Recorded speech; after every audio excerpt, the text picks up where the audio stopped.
ఇక రామ్ చరణ్‌కెళ్ళి వచ్చే 'game changer' cinema ఈ ఏడాదిలా డిసెంబర్‌లా విడుదలయ్యే అవకాశాలున్నాయని మనకిప్పటికే చెప్పకనే చెప్పిర్రు.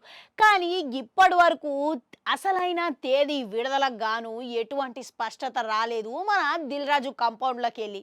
అయితే తాజాగా అందుతున్న సమాచారం ప్రకారం ఈ సినిమా షూటింగు చివరి దశలో ఉన్నదంట. ఇక చూసిర్రా గిది ఒకంతకా మంచి వార్త అనే చెప్పుకోవచ్చు. ఇక ఇప్పుడు దీని గురించి ఈ సినిమాలో ఒక యాక్షన్ సన్నివేశం మీద మస్తుగా చర్చ జరుగుతున్నదంట. గదేందనంటే ఇక మన దర్శకుడు శంకర్ అనంటే భారీతనానికి పెట్టింది పేరు.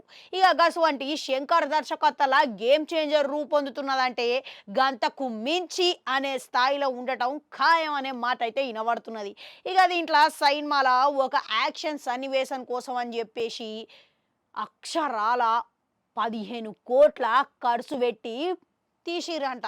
గది గిట్ల నెల రోజుల పాటుగా ఈ ఎనకమాల వందల మందిల ఆర్టిస్టులను పెట్టుకొని మరి దర్శకుడు చిత్రీకరించిండంట. ఇక చూసిర్రా?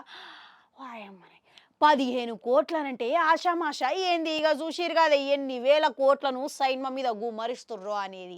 ఇక ఆ ముచ్చట అటు ఉంచితే ఇక 'ఆర్ఆర్ఆర్' తరహాలనే ఇప్పుడు 'ఆర్ఆర్ఆర్' సినిమాల గిట్ల మన రాజమౌళి గదే జక్కన్న ఒక రామ్ చరణ్ తిరంగేట్రం కోసం అని చెప్పేసి వేలాది మందిని పెట్టి వెనకాల మస్తుగా సృష్టించిన సంగతి మనకందరికీ తెలిసిందే.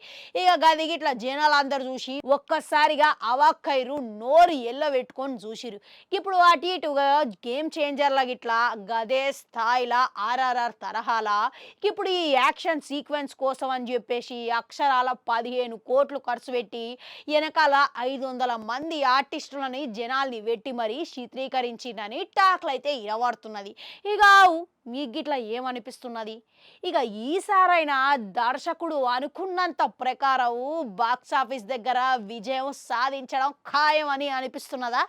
కామెంట్లలో కామెంట్ పెట్టుర్రి. అట్లనే గంటుంటే అది కూడా నొక్కురి మళ్ళొస్తా.